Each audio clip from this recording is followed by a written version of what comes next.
Hello friends, welcome back to VOWIAS. Welcome to the discussion on daily MCQ. Today is 24th of March 2022 and now we are going to discuss 5 MCQs based on the current affairs. So चलिए शुरू करते हैं.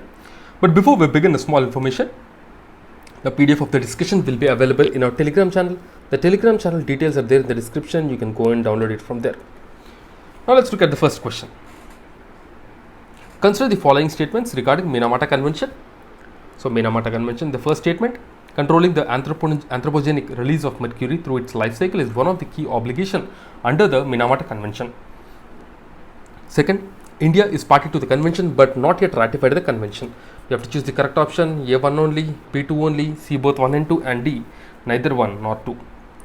If you see the first statement, so here it says that Minamata Convention is related to the release of mercury by humans. So this is the right statement because the Minamata Convention basically is related to mercury. First statement is right. But second statement, if you see, it is a wrong statement because India is a party to the convention and has ratified it. It is given not yet. So India has ratified it. So A1 only is the correct answer. Recently, Indonesia has introduced a global declaration that calls all parties to the Minamata Convention on Mercury to tackle illegal trade of mercury. This declaration was read in the Nusa Dua in Bali, where Indonesia is hosting 4th conference of parties to the Minamata Convention. The Minamata Convention on Mercury is a global treaty to protect human health and environment from the adverse effects of mercury and its compounds. Mercury is very harmful for the humans. Controlling the anthropogenic release of mercury through its life cycle is one of the key obligations under the convention. The countries have ratified the convention are bound by international law to put these controls in place, and India has ratified the convention. Now let's look at the next question. The second question, consider the following statements. The first one, in humans, TB affects only the lungs. Second one, TB is treatable and curable disease. Third one, worldwide India is the country with the highest burden of TB and MDR TB. Which of the following is the correct statement? A1 and 2 only, B1 only, C 2 and 3, and D 1, 2 and 3. If you see the first statement, it says in humans TB affect only lungs. This is a wrong statement because TB primarily affects lungs but also sometimes affects eyes, brain and other organs also. So the first statement is wrong because it is given only lungs. Second statement is the right statement. TB is treatable and curable. Third statement, worldwide India has the highest burden of both TB and MDR TB. This is also right. So C 2 and 3 is the correct answer. Health and Family Welfare Minister Dr. Mansukh Mandavia will be inaugurating the Step Up NTB World TB Day Summit on the occasion of the World TB Day on 24th of March. So that's why this was in news. TB is an airborne contagious infectious disease, and usually TB attacks the lungs but can also affect other parts like brain, eye, spine. Casual organism bacteria called Mycobacterium tuberculosis and spreads from an infected person through cough and sneeze. Directly observed treatment, short courses, is the name given to tuberculosis control strategy recommended by the WHO. It was also deeply deployed by India to curb the menace of TB. The National Strategic Plan from 2017 to 25 says the financial resource for TB for 2017 to 25 are to be doubled. The diagnostics tool CBNAT is to be rolled out across the country. 2 new drugs, bedaquiline and delamanide, are also scheduled for the broader rollout. Okay. So this is all the information about TB. Now let's look at the next question. The third question, consider the following statements regarding hypersonic missile. First one, it is a weapon system which flies at least with a speed of Mach 5.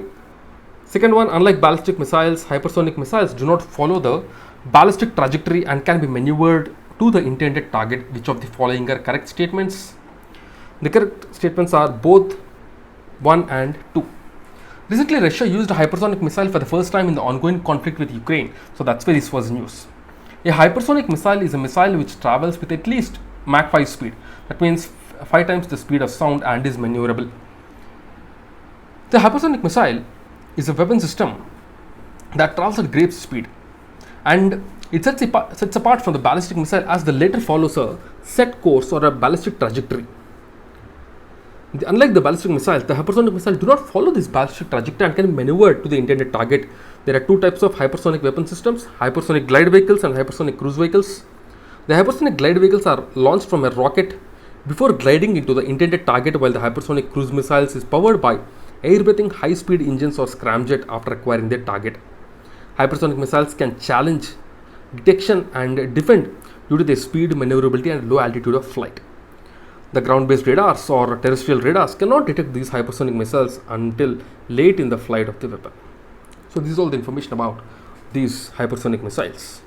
So remember this thing, they travel at Mach 5 and they can be easily, or not easily, but they have to be maneuverable.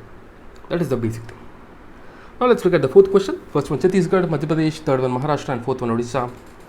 So we have to arrange these 4 states according to the percentage of forest cover to the total area of the state.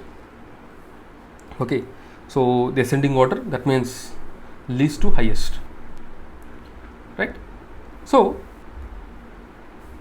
the percentage of forest cover to the total area of the state, that is the ratio that according to which we have to arrange. So among all the states, the least is with Maharashtra. Maharashtra has about 16.4% of forest cover. After that, you have Madhya Pradesh. After Maharashtra, you have Madhya Pradesh. 3, 2, yes. So these are the 2 options because Madhya Pradesh has about 25% of forest cover. After that, you have Odisha. Odisha has about 32% of forest cover. After that, you have Chhattisgarh, which has about 41% of forest cover. So the correct option should be C, 3, 2, 4, and 1. So every year 21st March is celebrated as International Day of Forest by UN. 22nd March is celebrated as World Water Day by UN. That's why all these things were in use. Now let's look at the last question of the day. Consider the following statements regarding the principle of reasonable accommodation. First one, it is a principle that promotes equality, enables the grant of positive right, and prevent discrimination based on personal belief. Next statement, the Constitution of India clearly defines reasonable accommodation under Article 26. Which of the following are correct? A, 1 only, B, 2 only, C, both 1 and 2, and D, neither 1 nor 2. So the correct option is A, 1 only, because the principle of reasonable accommodation is a principle that promotes equality, enables grant of positive rights, and prevent discrimination based on personal belief. This is the right one. But second one, if you see, the Constitution clearly defined reasonable accommodation under Article 26. This is wrong because Constitution did not clearly define this reasonable accommodation. It was the thing which is used in the hijab case recently in the Karnataka High Court. So the second statement is wrong, whereas the first statement is right. Recently in the hijab case verdict, Karnataka High Court rejected an argument in permitting Muslim girls wearing headscarves that was based on the principle of reasonable accommodation. Reasonable accommodation is the principle that promotes equality, enables grant of positive rights, and prevents discrimination based on disability, health, condition, or belief. Its use is primarily on the disabilities rights sector. The provision plays a major role in addressing these barriers, and this contributes to greater workplace equality, diversity, and inclusion.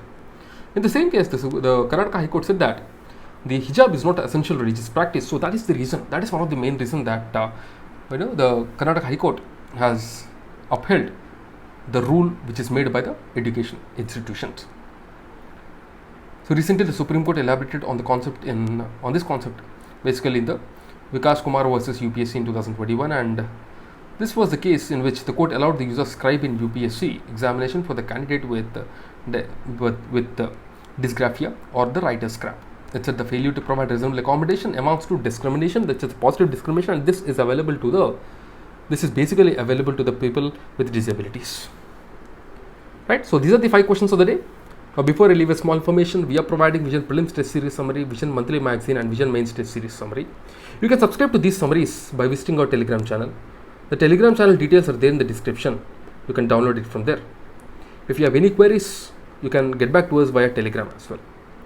Or you can also leave a comment in the comment box. So that's it, guys, from our side. These are the 5 questions for the day. I'll see you again tomorrow with 5 more MCQs. Till then, keep studying and stay tuned. Jai Hind.